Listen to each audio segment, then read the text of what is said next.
The head of the World Health Organization said on Wednesday that he regrets US President Donald Trump's decision to pull funding for the agency and that now is the time for the world to unite in its fight against the new coronavirus. Trump's move prompted condemnation from world leaders as global coronavirus infections passed the 2 million mark.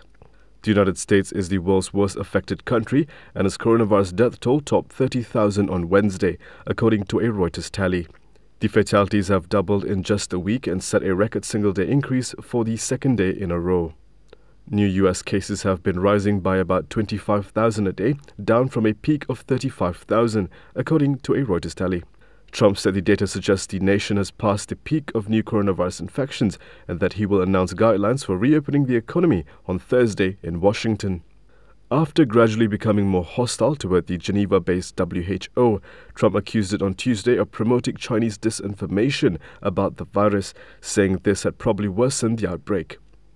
The reality is that the WHO failed to adequately obtain, vet, and share information in a timely and transparent fashion.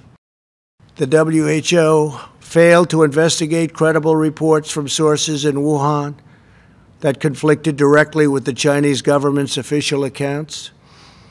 There was credible information to suspect human-to-human transmission in December 2019, which should have spurred the WHO to investigate immediately.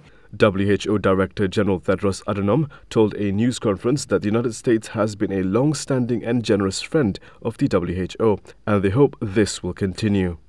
Global health campaigner and donor Bill Gates tweeted that halting funding for the World Health Organization during a world health crisis is as dangerous as it sounds, because the world needs WHO now more than ever.